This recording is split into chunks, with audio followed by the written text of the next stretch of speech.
Good morning, and thank you for joining us today. I'm Brandon Davis, President of the Board of Directors of Social Responsibility Chicago.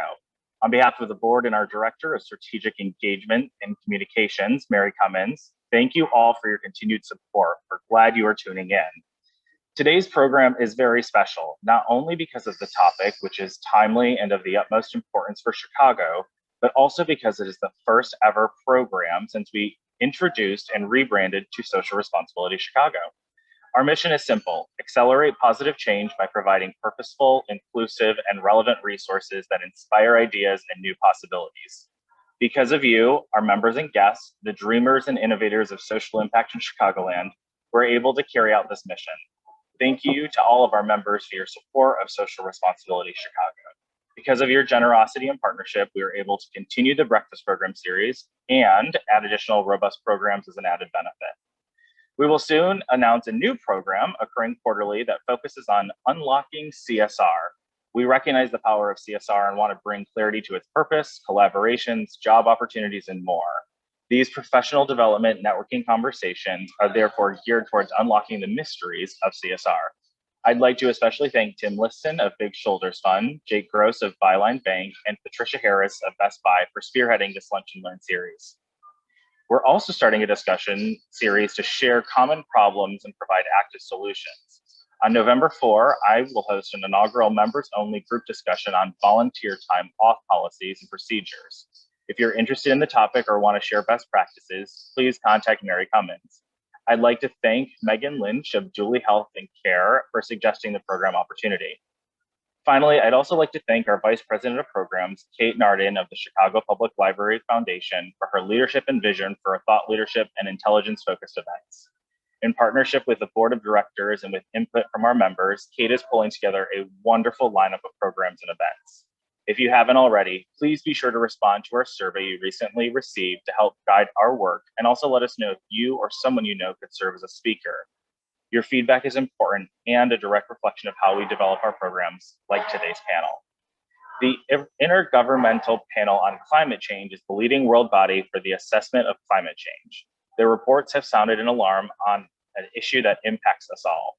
Many of us have heard of ESG, or environmental, social, and governance, a set of standards for a company's operations that socially conscious investors use to screen potential investments. In addition to the Sustainable Development Goals, or SDGs, these serve as a call to action for a more sustainable future. But what does this work look like in practice? Our conversation today brings together a range of experts working in energy, sustainability, nature-based solutions, and policy who are working to move the needle on climate change in different ways. I'd like to turn it over to our moderator-in-chief, Andrea Densham of the John G. Shedd Aquarium. Thank you all for joining us for Sustainable Solutions, Connecting Around Climate Change, and thank you, Andrea, and our terrific panelists for joining us today. Andrea, take it away. Hi, Brandon. Thank you so very much, and thank you for you and the Board of Directors of the Social Responsible Chicago for giving us this opportunity for a very important and timely conversation on climate and the role that all of us as leaders in the nonprofit sphere, the business sphere, and the global corporation sphere can all have an impact. As Brandon noted, we're in a very important moment. Within days, we're going to, many national and international leaders will be joining together at COP26 to talk about how, what level of commitments each nation, each corporation, and each individual can make to try to have an impact on the climate crisis. We at Shedd often talk about there being an intersection between the climate crisis, the biodiversity crisis, and the justice crisis, and we hope today to begin that conversation. So again, my name is Andrea Densham. I'm the Senior Director of Government Affairs and Conservation Policy at Shedd Aquarium. I'm also honored to be a policy chair of Aquarium Conservation Partnership, which is a group of 26 aquariums across the country that work on advancing conservation issues. We are very keenly focused on wanting to find the best ways to have an impact to both protect aquatic life and ensure that we're restoring and rewilding the habitat, whether in the marine space or in the Great Lakes region and the freshwater space, to make sure that we have healthy habitat and a healthy planet for generations to come. With that, I want to introduce the amazing speakers that are joining us this morning. I want to introduce first Monica and have you tell a little bit about the great work that you're doing, and then we'll introduce each of my fellow panelists here this morning. Thanks, Andrea. Good morning, everyone. My name is Monica Ferrer. I am the Director of Energy and Sustainability at Equity Lifestyle Properties, or ELS. ELS is a publicly traded real estate investment trust. We own and operate over 400 communities in the US and Canada, about half of which are manufactured home communities, half of which are RV parks and campgrounds, and also a small portfolio of marinas. We're a land lease business, so we own land and we lease part of that land to our residents and guests to stay on our property in a home, boat, or RV that they own. I joined ELS 3 years ago in a brand new role to focus on two primary areas. One is to lead and execute large-scale energy efficiency, renewable energy, and water conservation projects. And the second is to lead our sustainability strategy and reporting on environmental, social, and governance, or ESG related matters. Prior to joining ELS, I was a senior manager at Walgreens, where I was in charge of rolling out our energy efficiency programs. Happy to be here. Thank you so much, Monica. Jerry, I'll let you go next. Oh, good morning. Great to be here. I'm Jerry Adelmann, President and CEO of Openlands, and we're a regional land conservation organization. We work in the 3-state metropolitan area, basically the southern shore of Lake Michigan. And we were formed in 1963 as one of the first in the nation as a conservation group to focus in a large city, suburbs, ex-urban area, this metro region. We happen to work in one of the most complicated geopolitical landscapes in the country. You know, so many units of local government, land use decisions are made often in isolation. And so a regional player like Openlands often gets involved big picture with regional planning, policy issues. We want to make sure that that web of green is protected, removed from the development equation, seen as an asset, and incorporated into economic and development plans in positive ways so that it benefits people and the environment. We also get involved very much on the ground with partners, local government, and also community groups always on specific projects, some of which I think I'll talk about later, but things like greening of school campuses, reforesting Chicago and our suburbs, and a variety of other nature-based solutions that do address climate in very meaningful ways, but also improve the quality of life for the people who live there. And after all, 80% of Americans now live in metropolitan areas. So this is a critical issue that we engage this population in leadership roles and also benefit their lives through the various programs that emerge. So great to be with you today.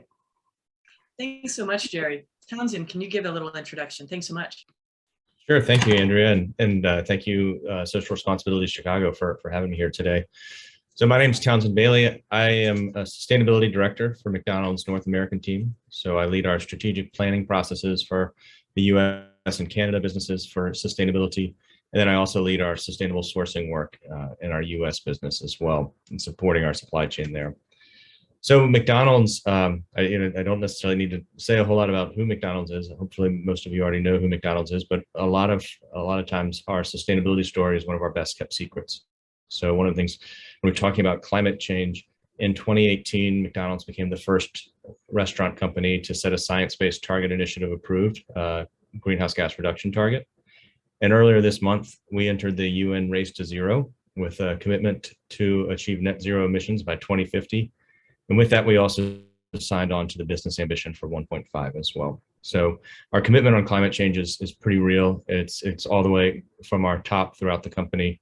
Our CEO is going to be at COP this next week as well too. So just as an indication of how committed we are. And then my job then, so back to kind of my role in my introduction, my job then is figuring out how are we going to achieve these in the markets that I serve. So in the US and in Canada. And we really are focusing on renewable energy and launching more and more virtual power purchase agreements to increase the amounts of renewable energy on the grid, and the role that McDonald's can play as an anchor tenant in major projects. Also supplier engagement, and then particularly thinking about our agricultural foundation of our supply chain and how do we support the farmers and ranchers there as they provide food for us, and particularly in addressing climate change as they adopt more and more regenerative agricultural practices as well, thinking through what roles can we play to be constructive in supporting them in the work that they do. Thank you. Thank you so much. As you can tell, we have an absolutely fantastic panel and group to have a wonderful conversation. What we're hoping for is a dialogue and a conversation this morning. So for those of you who are watching, if you have questions, please put them in the chat and we will try to wrap those questions in as we go through the conversation. Jerry, I'm going to start with you and hopefully we can start off a little bit of a dialogue for all of us. We are clearly at a moment, and I sort of teased to this, where there's an intersection both of the climate crisis and a biodiversity crisis. And I think that the work that your team does every day really lives at that nexus of those things. And, you know, as we work at the nexus of freshwater and ocean, I think you all work at that nexus of from prairie lands to deep forest to near shore.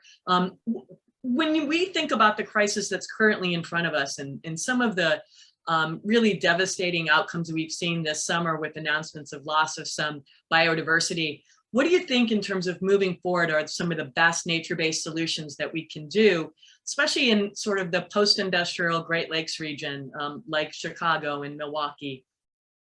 Well, Andrea, you're absolutely right. I mean, the past 2 years, I think, have been the most challenging of our generation and potentially in the history of the world, what we're facing. I mean, this trifecta of health, social, and environmental or climate crises that we faced, never before, really.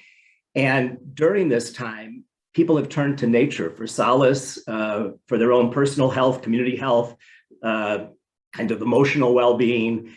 So there's been a feeling among our population about the value of nature and what amazing role it plays. Well, at Openlands, we feel that nature is vital to everyone, and it should be close to where people live at all different scales. And so nature-based solutions address both the opportunities to improve the quality of life for our residents, especially in underserved communities, communities of color that are suffering in many cases the most serious impacts of climate. But also in very meaningful ways, addressing carbon sequestration, absorbing stormwater, cleaning our air, and so forth. And we know that 37% of carbon sequestration can happen through nature-based solutions, things that we often don't talk about. We focus so much on the built environment, on energy, on transportation, all of which is critical. So preserving and restoring our natural areas and having those ecosystems function well so that they absorb more carbon, stormwater, address heat island challenges, critical, but also at a small scale, replanting our urban forest. Chicago has, the tree canopy has dropped dramatically from 19 to 16%. It's one of the lowest in the nation, lower, for instance, than LA or New York. Our schoolyards are often asphalt and concrete in flood-prone neighborhoods. So by transforming those and building in the infrastructure needed to absorb that stormwater, but also create places for children to learn, to play, to connect with nature, these are the kinds of projects that I think we need to think about more and more. And there's a focus on 30 by 30, preserving 30% of our land and water by 2030. A lot of that is going to be big scale landscapes out west, ranches, coastal areas. But we also need to do it at the smaller scale within our cities. This is where people live. These are the advocates for the future. And there are huge opportunities to increase biodiversity and address the climate challenge in very meaningful ways here in cities like Chicago. I think that's really important. And one of the things I've been impressed by as the administration has moved for America the Beautiful, which a component of is 30 by 30, but the other components are addressing equity issues and increasing access to nature. And I think that's incredibly important. And Monica, I was thinking about the great work your team does One of the impacts of of climate change is extreme weather, and boy, have we seen that in spades in the Great Lakes region. I think we're just going to see that even more. One element of the infrastructure bill has to do with water infrastructure, not only addressing lead service lines, but also try to mitigate flooding. Could you talk a little bit about what your team does and how you think this all integrates, especially some of the nature-based solutions? Yeah, absolutely. Oh, Jerry, were you gonna? Great. Yeah. So a lot of our properties are located in very diverse habitats. So I invite everyone to take a look at our sustainability report, because we do talk about biodiversity, which I think is a unique aspect, especially as a real estate company. So we have over 8,000 forested acres, about 2,200 acres of wetlands within our property boundaries. So it is something that, from a natural capital standpoint, is a large or a natural solution to our climate crisis. So, we talk about the work that we're doing in partnering with local communities and government agencies. One example that I'll talk about is last year, we invested over $1 million in a wetlands restoration project at one of our campgrounds in New York. But we also recognize that our contribution and impact can extend beyond our property boundaries. So we've also partnered with the American Forest Foundation and committed to plant 100,000 trees over the next 3 years in locations within American Forest that need it the most, because we do recognize that it does play a large role, aside from, energy efficiency projects. Then the natural capital that resides within our property boundaries is very important, and we're committed to preserving and maintaining that where we can.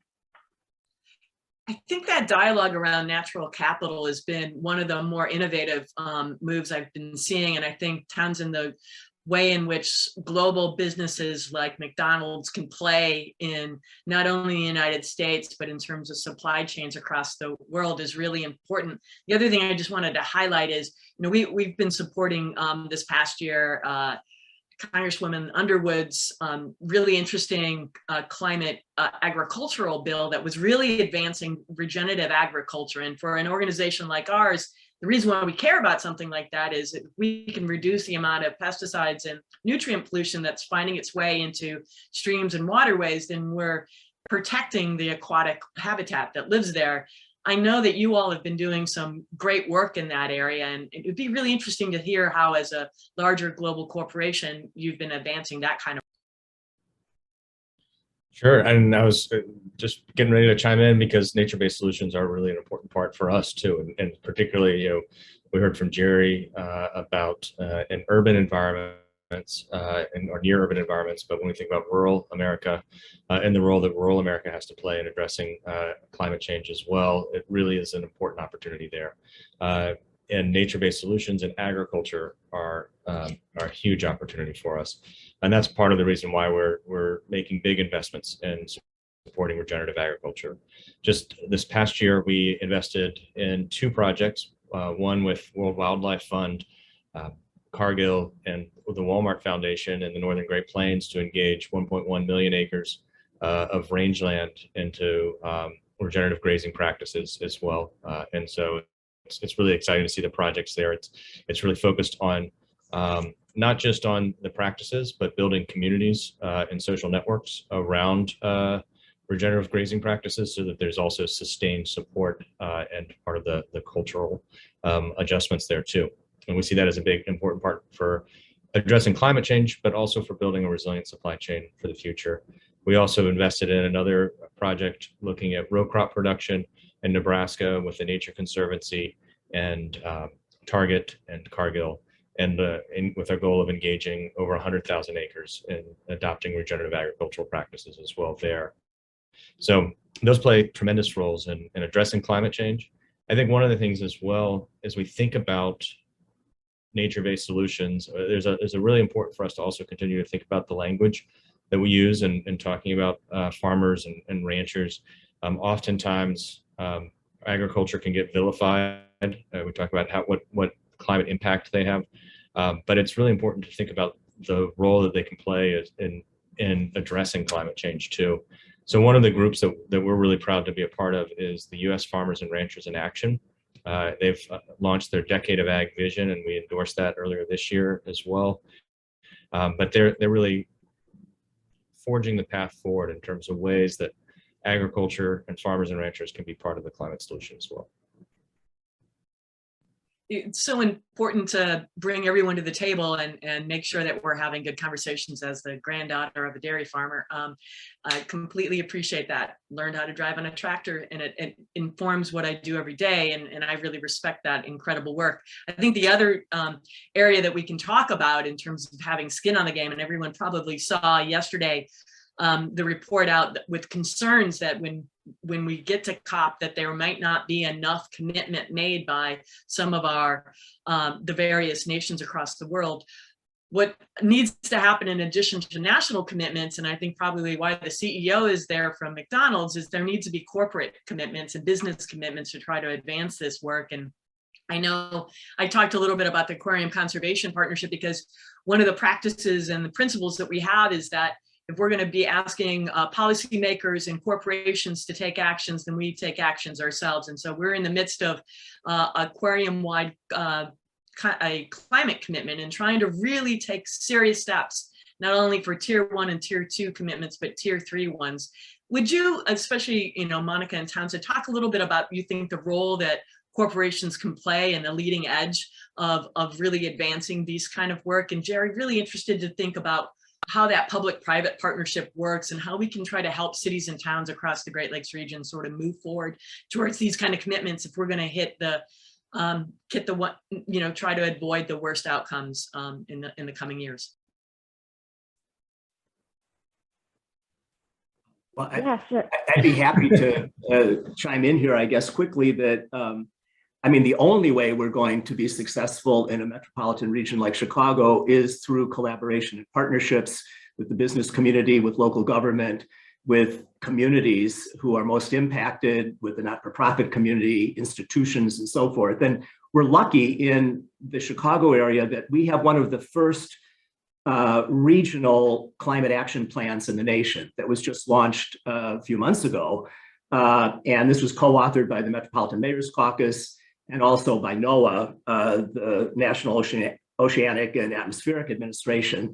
So this, focuses on a region, 7 counties, almost 9 million people, over 280 municipalities, but with a beautiful outline there, a blueprint of what one can do at various levels. We also have a coalition regionally as part of 4 states called Chicago Wilderness.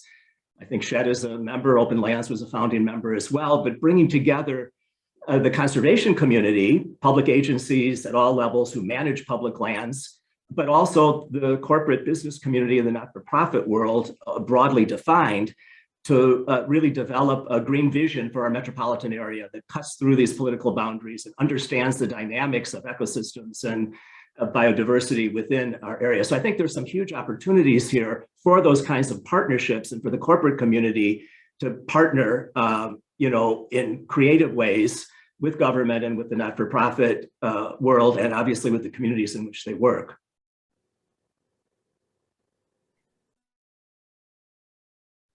So at ELS, when I think about climate change, I think about it in 2 different ways.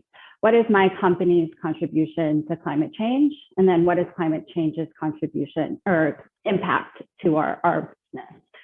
So it all starts with you can't manage what you can't measure. As companies are maturing in how they're setting targets, 10 years ago, it would be very common to hear companies make targets that sounded great, right? 20% by 2020. And as the target setting movement has improved and matured to setting science-based targets, I think it's really important for businesses to first understand what is their impact on the environment. Having joined the organization 3 years ago, it has been an active project and program. And how are we quantifying our carbon emissions throughout our portfolio? But At the same time, we know that there are solutions out there already that are low-hanging fruit to drive reduction, whether that's through energy efficiency. Last year, we invested over $80 million in our energy efficiency and water conservation programs because we know that those solutions are there, whether that's through smart thermostats or LED technology. We know that those types of solutions can drive our impact and dependency on energy. So that didn't stop us from investing in these types of solutions as we're navigating through quantifying our carbon emissions, especially having come from an energy management background. Utility bills are the great source of helping to quantify energy impacts or energy-related greenhouse gas emissions. And so as we continue our journey of understanding our scope 1 and 2 and 3 emissions, I think that will only just give more visibility and additional opportunities that we can adopt to continue to drive reduction. So I think from McDonald's perspective, I mean, partnerships are extremely important. I already mentioned our partnership with U.S. Farmers and Ranchers in Action and collaborations there. One of the things that, though, I think in terms of how we use our size and scale for impact, and I alluded to this in my opening comments about being an anchor tenant in renewable energy projects. And we've launched 6 major virtual power purchase agreement projects, which is bringing new capacity for renewable energy to the grid. But in each of those projects, we're not the sole buyer of the project, but we are a big enough buyer that it can get the project moving forward so that then that renewable energy is available to other customers as well. It also enables us to work with our suppliers, and our suppliers who might not be big enough to have a sustainability team that can negotiate renewable energy deals for them, can then come on board and buy from those projects as well too. And so we've had some partnerships like that launching as well. And last year, the Renewable Energy Buyers Association recognized McDonald's as the 4th largest purchaser of renewable energy in 2020 as well. So we're making big progress there, but that's the type of way as well, like we can use our size and scale to create opportunity and access for other community members as well too. It's such a great, I think, really important discussion to have, is a little bit more granular. And I just want to move us to a little bit of planning. We have just seen this past week, the city of Chicago commit significant resources to climate sustainability and some actions within the city of Chicago. We're going to see an infrastructure bill and a reconciliation, a Build Back Better Act that is going to bring monies back to our region for things like EV charging stations. I already talked about water infrastructure, but also for interfaces with developing our grid. And, at SHED, we have solar powered panels, we have a battery pack. We would hope and love to be able to expand that. One of the things I've learned the most is that interface between the grid and us is a really important interface, and being able to reduce the impacts of extreme weather outages to stabilize the grid is going to be critically important. And moving forward, how exciting would it be to have something like a microgrid across and a handful of them, not just on museum campus, but across the region, that will help stabilize and provide resources across the region. That requires forward thinking and working with different partners. The other thing I was thinking about as you all were talking was commuting and what it means for our workers to have to transport themselves from point A to point B, and how can we reduce that? What ways are you all thinking about what opportunities will be coming down the pike, and how we can partner together to have the greatest impact and really leverage this kind of unique moment in front of us?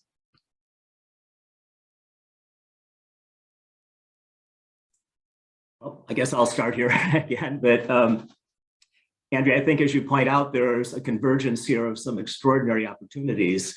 Certainly, we hope, coming from the federal government, we'll know in a few days kind of where that stands.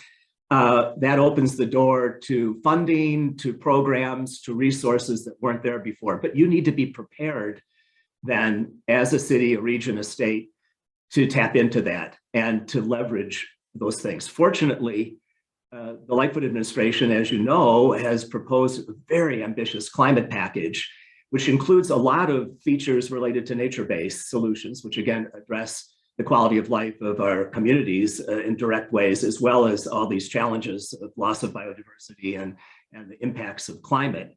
I mean, they're proposing, for instance, to plant 75,000 trees across the city over the next 5 years.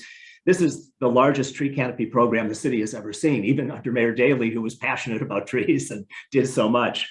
They're investing in 20 new of these green schoolyards, the Space to Grow programs that, again, impact students and the quality of their education and their life, but also address serious flooding problems that we have in Chicago. So there are a variety of programs like that, turning vacant lots into opportunities, addressing brownfield cleanup, creating jobs. I mean, this is another very important dimension of it. At Openlands, we've just launched a registered apprenticeship program for arboriculture for forestry.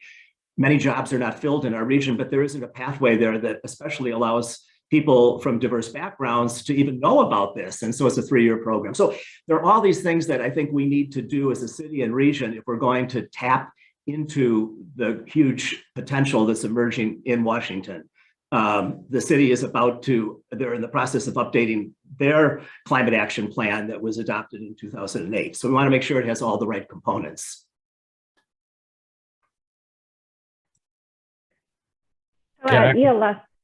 Go ahead, Monica.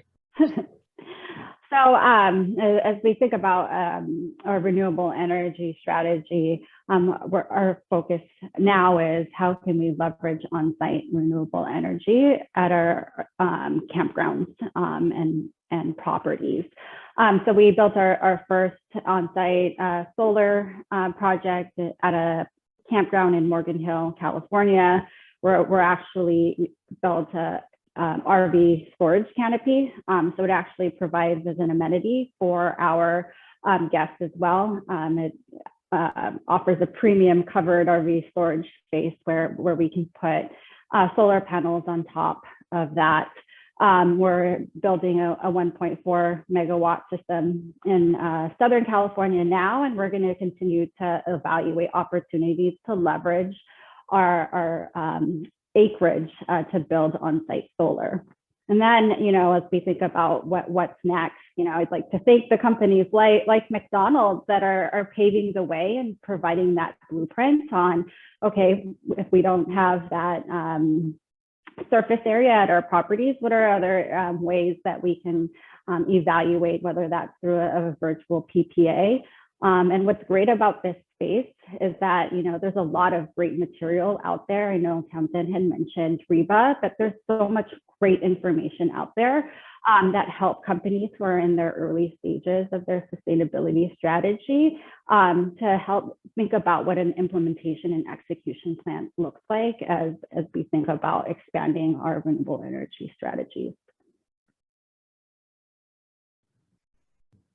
Well, I'm going to switch back to the nature-based solutions from renewable energy in terms of when you ask the question of, what opportunities am I most excited about, and when I see some of the movements happening in regenerative agriculture right now, and just in agriculture overall, in terms of not just the science of nature-based solutions, which is neat to see the evolutions there, but the social science that's being developed in terms of adoption of these practices. What are the barriers to adoption, and how we're starting to think about that in way more sophisticated ways, and to understand the culture around agriculture and the social science and how neighbors work together as well. Because oftentimes you'll have a regenerative farmer or rancher right next door to a conventional rancher, and they're best friends, but they never talk about what they do. And so how do you break down that social barrier right there as well, and think through greater adoption? So I think there's, and we're seeing so much success for farmers and ranchers that are adopting these practices. So I'm very optimistic about the opportunity there and the investments that are coming to support farmers and ranchers as they continue to improve and on how they work, just as we're trying to improve how we work in our restaurants, in our cities as well too. So really thinking about that in a collaborative way. The interface between human interaction, the impact of industry, is also a really key issue right now. And so one of the things that we've been thinking a lot about is, and there is a very rich conversation happening about climate justice and climate equity, right? Like what has been the historic and even current impacts for those communities that are hit first and worst, whether that's in post-industrial pollution or just lack of green spaces. I'm honored to be on the board of directors of Healing Our Water, which just kicked off which is also a regional, Great Lakes regional nonprofit group, and it just kicked off its annual meeting and had Brenda Mowry, who's from the White House's Center for Environmental Quality, speaking yesterday, and I was really paid a lot of attention to her discussion about how administration tools like EPA or NOAA can be used to try to both address the pollution that's occurred and try to clean it up and prevent it from happening, but how to build more healthy and vibrant habitat and communities for folks to live in. One of the really interesting initiatives the White House has begun is called Justice 40, which is prioritizing the resources that hopefully will come in the budget reconciliation and the infrastructure bill, and putting 40% of it in high impact communities, those communities that again have been hit first and worst. Can you talk a little bit, each of you, if you want, about equity issues and how we integrate equity into some of the work we're doing and how the power of the purse can be used to move this forward? And I think that's one of the reasons why I'm most interested in Justice 40 is they're actually using the power of the resources that they have to try to advance some of the equity goals. Yeah, I'll start off on that one. Diversity, equity, inclusion is extremely important for McDonald's, and we know we still have a long way to go, but there's a lot of progress that I'm particularly proud of to see in our company and how we're addressing it. Just last week, we celebrated the milestone of substantially achieving equal pay by gender and for historically underrepresented groups across our US-based staff and our US company-owned restaurants. So that there's definitely progress being made there in neat ways. Right now, and thinking through the power of the purse, as you mentioned, Andrea, 23% of our total purchases in the US, over $3 billion, go to minority or women-owned businesses as well. And we've set a goal of it to increase that to 25% of our total purchases by 2025. And then also in our supply chain, we've launched this past summer what we call our mutual commitment to diversity, equity, inclusion. And we've asked our suppliers to join us in setting their own, to sign on to this mutual commitment, set their own DEI strategies, including their own goals for representation, spend, et cetera, as well too. So there's a lot of work happening in McDonald's supply chain to make sure that as we move forward, as we progress, we're all in it together there.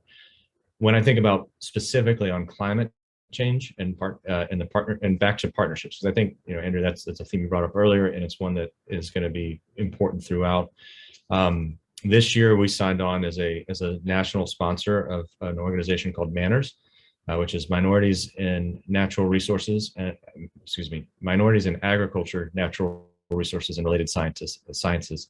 And we were the first consumer-facing organization to sponsor their group. And so as they work to help minorities advance in careers in food, beverage, agriculture, now because McDonald's is there, we're able to also broaden, like, what does that look like even from the consumer engagement in terms of food science, product development, supply chain management, as well as careers within that field too, as well. So I think it's a really important topic. And it's one that we really need to continue to work on to make sure that, as you mentioned, Andrea, that those communities that are hardest hit or hit first, are supported through as we address climate change.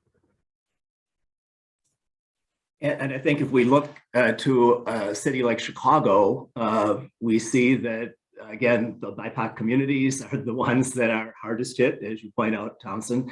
They have huge health implications, economic implications, practical things in terms of flooding and poor air quality, also a lot of vacant derelict land, and in many cases, serious environmental challenges in terms of pollution and so forth. So clearly the Justice 40 focus is essential. I mean, one I think could argue that to not have a major focus in these communities where people are impacted most would really be an example of environmental racism. I mean, we've got to balance that. And these also are the communities that I think in the end can really be the champions for the future. And so it's building advocacy and awareness and leadership and supporting communities in their efforts. We've been working, for instance, with many partners along the Little Calumet here in Chicago, which is sort of in many ways a post-industrial landscape with all sorts of issues related to remediation and poor, very few amenities for the people who live there, both in terms of quality open space, but also services and so forth.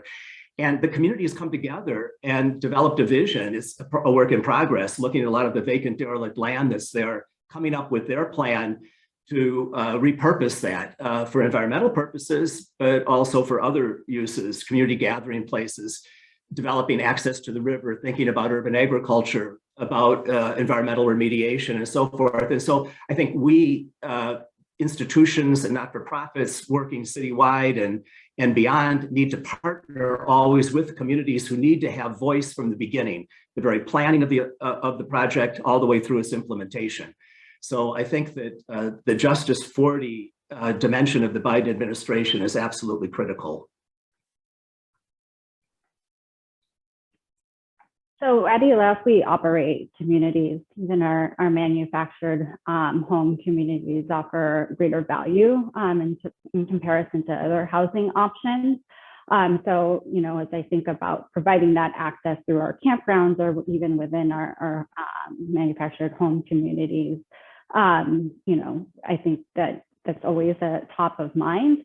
And then, as I mentioned in prior talking points, it's also understanding what is climate risk impact to our business. So thinking through what are the physical risks that we continue to monitor, and what is that impact to our communities, and how are we evaluating mitigation, adaptation, and resiliency opportunities to make sure that we can continue to operate the communities and housing. I want to remind folks who are listening, if you have any questions, please drop them in the chat. Jerry, we've been doing a little bit of a project with a bunch of our partners on the South Branch, one of those classic, Bubbly Creek, one of those classic post-industrial spaces, absolutely left behind and forgotten. And we really believe that working together we can find, and I think this is true in Chicago, but I think it's also true in Gary and in Milwaukee and across the region. And I encourage folks who are thinking that have not only sites here, but sites across the region to really think about how you can partner with some of the young, really engaged folks. I know that Openlands has been a supporter and advocate for the Climate Corps, which would hire and train the next generation of conservationists. I think our cities, our towns are full of young folks that can be the leaders that can take us to the next level. And so I want to really encourage folks to think about how to bring in community leaders and individuals to move that kind of work forward. There is a question from the group about restaurants and how restaurants, and maybe Townsend, this can be something you can help us think about. There's a discussion about food spoilage and how do we use composting or grease disposal or other practices to advance sustainability. And I think we've been talking a lot about the energy side of this and some of the nature-based solutions, but there's sort of day-to-day operations that we can also do to advance this kind of work. I know we actually compost on site, and then it's part of a circular, into a little mini circular economy within our operations. I'd love to hear how that works with you, and if other folks have thoughts or suggestions. Sure. Yeah, it's a great question. Food waste or addressing food waste is an important climate solution, in addition to equity issues as well around food. So McDonald's, we work with a group called the Food Donation Connection. We have that group as access. Our franchisees have access to that group, and they where they sign on, they're able to freeze food before when it's exceeded our holding time, where we would serve it to our customers. But it is still perfectly good food, and so they put it in a bag, freeze it immediately, and then Food Donation Connection has volunteers that will come and pick it up and deliver it to kitchens that will then prepare it for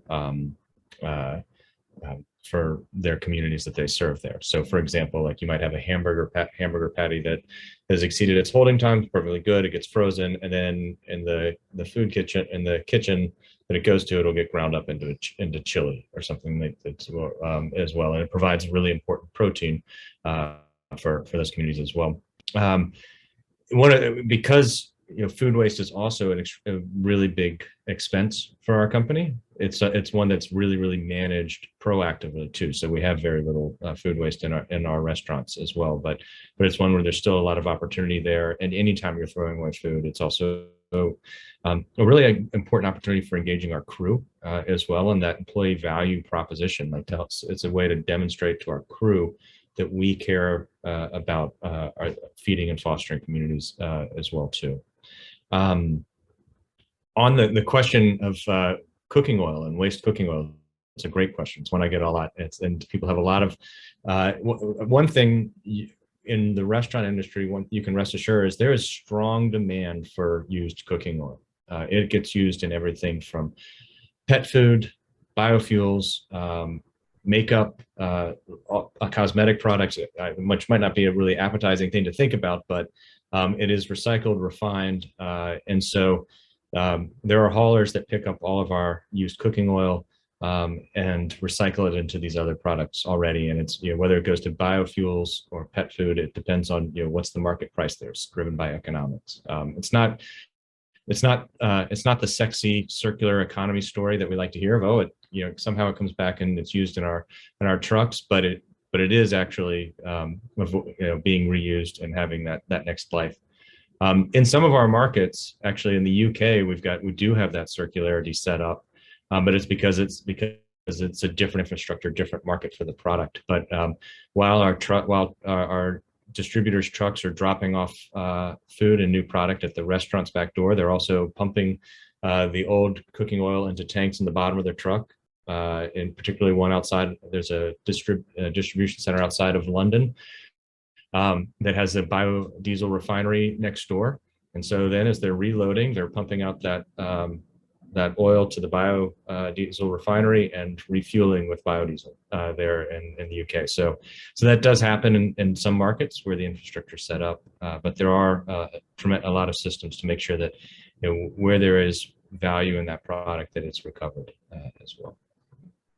Well, in Chicago, we're very fortunate to have really a visionary kind of restaurant community, especially the community of chefs. And they've been leaders in supporting regenerative agriculture and local food, but also in making sure that youth and underserved communities have access to healthy food.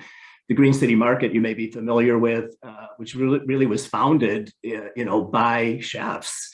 And Townsend, you've underscored so beautifully the power and the importance of agriculture. I mean, take a state like Illinois, even in our metro area here, 60% of the land use is still agriculture. Statewide is 75% or whatever. So we need to work with the agricultural community from industrial agriculture all the way to local food in authentic and meaningful ways. And the restaurant community has been a real force in supporting new farmers, especially obviously focused on food.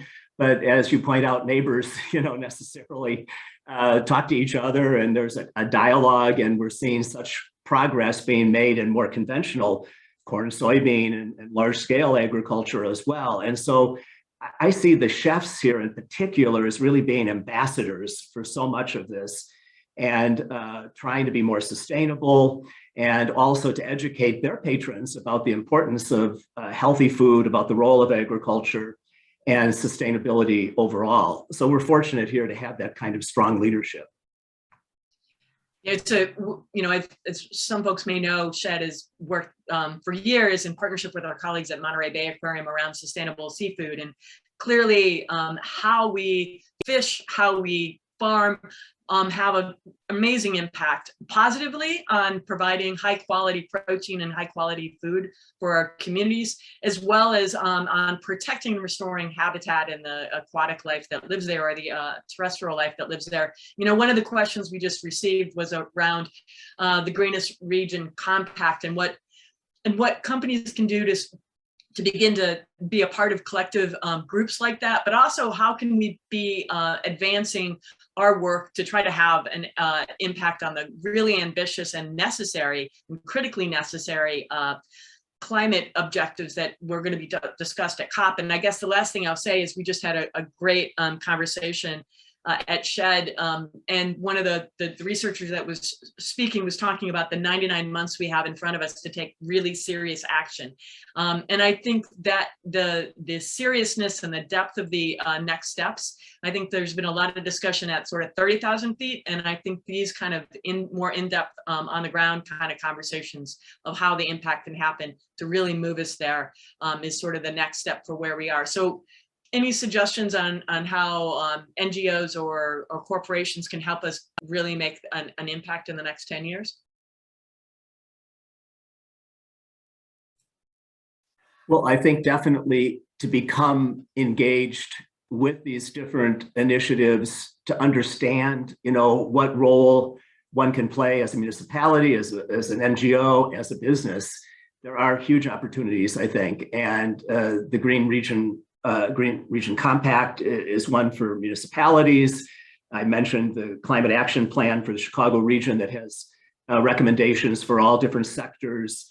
There are NGOs that offer programs that address various aspects of climate. So I think for all of us to become better informed about the issue, but also about some of the solutions and the leadership that's out there that one can join, to address it. And so it all takes place locally, there's no question.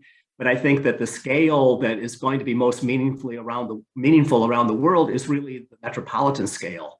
This is where most people live.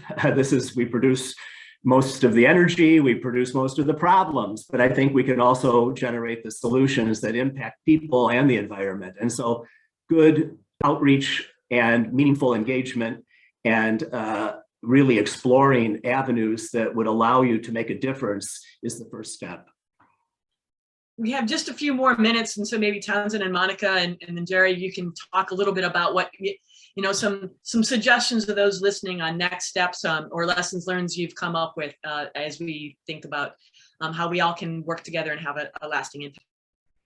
Yeah, I one of the things, just to build on kind of as what Jerry was saying there in terms of where to start and the next steps.